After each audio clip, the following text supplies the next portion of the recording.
Bonjour et bienvenue dans votre émission Itinéraire Santé diffusée sur Le Figaro. Aujourd'hui, j'ai le plaisir de recevoir Laurent Petitjean. Bienvenue.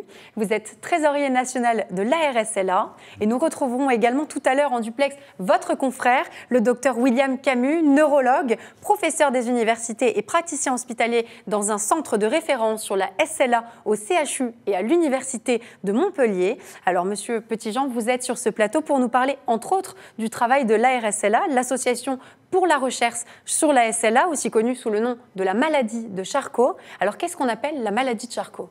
Je vais vous en parler avec mes mots, tels que mon épouse et moi on l'a découverte et qu'on l'a vécue. La maladie de Charcot a un nom scientifique, c'est sclérose latérale amyotrophique, SLA en plus court. En France, en moyenne, tous les jours, il y a 4 nouveaux cas et il y a également 4 décès. En fait, cette malchance, elle peut toucher chacun. Vous, moi, nos voisins, nos parents, nos enfants. Dans notre cas, c'était notre fille, Emmanuelle. Elle ne buvait pas, elle ne fumait pas, elle faisait du sport normalement. Elle travaillait et elle était mariée. Lorsque son enfant a eu 2 ans, et elle 31 ans, la maladie a été diagnostiquée. Elle est décédée 1 an et 25 jours après.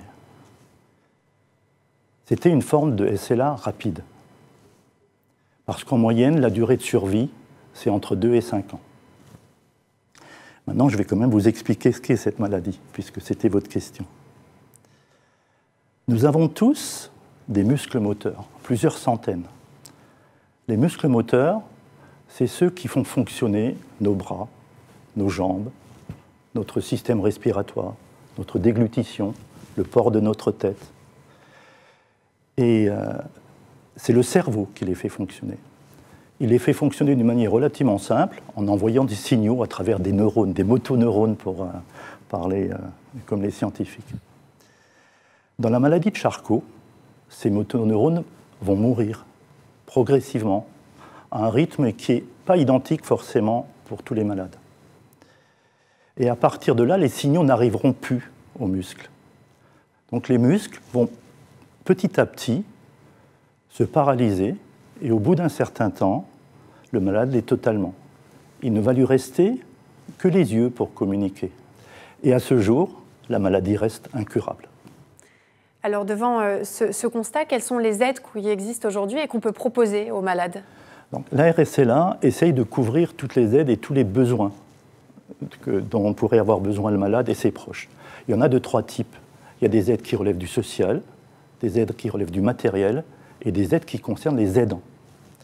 Alors, pour le social, le malade a besoin de savoir qu'est-ce qui existe, qu'est-ce qu'on peut lui apporter, qu'est-ce que les différentes administrations peuvent lui apporter. Donc on va d'une part l'informer, mais on va également l'accompagner dans toutes ces démarches et éventuellement, si c'est nécessaire, intervenir auprès des administrations ou des pouvoirs publics. Au niveau du matériel, nous allons prêter gratuitement un peu tout ce qu'il faut, parce qu'il faut énormément de matériel. Ce sont des maladies qui évoluent rapidement, donc il faut changer régulièrement du matériel. Et je vais vous donner un exemple. En matière d'aide oculaire, les coûts varient entre 2 et 15 000 euros l'aide, suivant la sophistication du produit. Et donc, en troisième, il y a les aides aux aidants. C'est de plus en plus important parce que dans ce type de maladie est entraîné tout l'entourage. Et c'est très souvent là que se trouvent les aidants. Les aidants ont besoin d'information, ils ont besoin de formation, ils ont besoin de soutien, ils ont besoin de pouvoir parler. Et on organise par exemple des tables de discussion, des tables rondes. Et ils ont besoin également de se reposer, d'oser se reposer. Donc on va les aider à trouver des établissements de répit. Alors, ce sont des équipements qui sont extrêmement coûteux. Comment est-ce que vous parvenez, au sein de l'association, à vous les procurer justement pour les malades? C'est assez classique parce qu'on a d'une part des dons de matériel. C'est très souvent des personnes dont un proche est décédé qui va nous les donner. Nous, on va les reconditionner, on va faire tout ce qu'il faut pour qu'ils soient de nouveau opérationnels et on va les reprêter. Et bien sûr, on va acheter énormément de matériel grâce aux dons que nous recevons. Et c'est probablement la partie la plus importante. Sur ce, on est dans une urgence permanente. Et parce que la maladie progressant rapidement, il faut en permanence trouver du matériel qui soit adapté à la situation du patient. Ce qui exige beaucoup de flexibilité aussi de la part de l'association et de proactivité justement pour trouver les bons équipements au bon stade de la maladie pour chaque patient. C'est exactement ça. C'est exactement. On va écouter votre collègue, professeur Camus, bonjour. Qu'en est-il de l'organisation des soins français et quels sont les traitements existants aujourd'hui pour les malades de la SLA? Alors c'est une question importante. Le dispositif dans notre pays est tout à fait unique. Il y a 19 centres spécialisés financés par le ministère qui prennent en charge les patients SLA. Et d'ailleurs, à l'heure actuelle, le succès est important puisque plus de 70% des patients au niveau national sont pris en charge par ces centres. Leur création, on la doit bien sûr à la RSLA. La présidente de l'époque, Michel Fusselier, en 2003, avait réussi à obtenir ce financement de la part du ministre de la Santé de l'époque, Bernard Kouchner.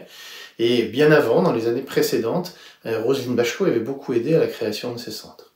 Leur mission, c'est d'harmoniser la prise en charge, en association bien sûr avec les praticiens de ville, et faire en sorte que les diagnostics soient les plus justes, les plus rapides possibles, et d'être moteur de la recherche dans leur région. Au plan des traitements, c'est un peu différent. Il y a un seul médicament qui est efficace dans la maladie, le Riluzole. Ce médicament améliore le pronostic de la maladie de 35%. Ce n'est pas assez car la SLA est la maladie la plus grave, puisque le pronostic vital est engagé pour 50% des gens dans les 3 ans qui suivent le diagnostic. Mais c'est un point important, puisque c'est la seule maladie dans laquelle un médicament est efficace sur le pronostic vital d'une pathologie dégénérative. Et en termes de recherche, on en est où? Est-ce que justement ça avance? Est-ce que vous êtes optimiste? Alors oui, les avancées ont été très importantes ces 5 dernières années, tout simplement parce qu'on connaît maintenant la cause de certaines formes de SLA. Et comme on connaît cette cause, ou ces causes, on a maintenant des cibles pour aller agir avec des traitements. La preuve en est, et cela a été donc tout à fait validé sur les modèles animaux, puisque quand on traite l'animal avant qu'il ne développe la maladie, on arrête la possibilité de son développement, et quand on traite l'animal une fois que la maladie a commencé, eh bien, tout simplement, on arrête complètement la maladie. Donc cela permet de disposer de thérapies géniques tout à fait efficaces, dont les études de phase 2 ont commencé chez l'homme et nous attendons sous peu les résultats des études de phase 3 et de la mise en disponibilité des produits. Et en quoi la RSLA permet justement de contribuer à la recherche aujourd'hui? Alors le rôle de l'association il est fondamental et il est au moins double. D'une part dans l'aide aux malades, le prêt de matériel, l'assistance, qu'elle soit sociale ou autre. Et l'autre point très important qui concerne plus spécifiquement les médecins ou les chercheurs dont je suis, c'est l'aide à la recherche. La RSLA a financé de nombreux projets de recherche, en particulier certaines études françaises sur la thérapie génique. Elle a financé également des essais thérapeutiques très importants tels que Mirocals ou Rocales, dont nous aurons dans les mois qui viennent les résultats. Et quels sont vos objectifs à venir, Monsieur Petitjean? J'imagine notamment que vous avez des projets d'envergure à mener qui vont nécessiter de gros efforts de financement, notamment pour la recherche, mais aussi bien sûr pour l'aide aux malades. Tout à fait, parce que en fait, les statuts de notre association prévoient d'une façon très claire nos missions. Il y a la recherche et puis il y a l'aide aux malades. Et je vais vous citer un exemple pour chaque type de mission. Pour la recherche, nous avons en cours un énorme projet qui s'appelle PULSE. PULSE, c'est la constitution d'une base de données à partir d'une cohorte de patients. Alors, qu'est-ce que c'est une cohorte de patients? C'est tout simplement un nombre élevé de patients où on va faire des prélèvements, des analyses, où il va y avoir un suivi de tous les malades pour voir comment évolue la maladie chez eux. Cette base, après, va pouvoir être mise à la disposition de tous les chercheurs intéressés par la maladie. C'est la première fois que ça se fait. Et donc, cette opération-là a été lancée conjointement par notre association et par les différents centres SLA. Ça, c'est pour la recherche. Pour l'aide aux malades, il y a quelque chose qui arrive qui nous intéresse énormément, c'est l'intelligence artificielle. Parce qu'on est quasiment certain que là, il y a un gisement pour que nos malades puissent sortir de l'isolement qui est le leur dans le cas de cette maladie. Et qui puissent interagir donc avec leurs proches et avec l'extérieur. Tout à fait, encore plus qu'aujourd'hui. Parce qu'aujourd'hui, on y arrive à travers notamment les commandes oculaires. Une commande oculaire, c'est quoi? Le malade n'ayant plus que ses yeux pour s'exprimer, va avoir un écran en face de lui, il va repérer les lettres, créer des phrases, bien sûr ça va s'afficher, Aujourd'hui, l'affichage va déjà se traduire en langage, comme vous le faites avec votre téléphone, par exemple. Mais à l'avenir, on imagine d'autres choses. On imagine que, par la pensée, ils puissent communiquer. Ça serait une très belle innovation. Qui pourrait vous aider aujourd'hui? Comment est-ce qu'on pourrait justement financer ces investissements? Vous avez raison d'en parler parce que tout ça, ça a un coût. Ça a même un coût important. Donc, on est en permanence à la recherche de dons. Et on va avoir deux types de populations. Tout ce qui relève de l'entreprise, où on peut imaginer des partenariats, du mécénat, il peut y avoir du partenariat ciblé, ou tout simplement de la philanthropie. Et il y a cet autre univers qui est l'univers des particuliers, qui font également des dons, délèguent, et qui organisent un certain nombre de manifestations en notre faveur. Ce qui est sûr, c'est que chaque don va nous permettre d'avancer un peu plus pour combattre et pour vaincre cette maladie, cette fameuse sclérose latérale amyotrophique, mais que tout le monde connaît sous le nom de maladie de Charcot. Merci beaucoup Laurent Petitjean. Je rappelle que vous êtes trésorier national de l'ARSLA. Merci beaucoup pour votre témoignage très touchant et pour tous les éléments que vous nous avez apportés sur la maladie de Charcot qu'on connaît aujourd'hui beaucoup mieux grâce à vous. Merci également à vous, William Camus. Je rappelle que vous êtes neurologue, professeur des universités et praticien hospitalier. Nous étions sur ce plateau pour recevoir aujourd'hui l'ARSLA, une association reconnue d'utilité publique qui lutte contre la maladie de Charcot. Elle est d'ailleurs aujourd'hui le premier financeur associatif dans la recherche contre cette maladie.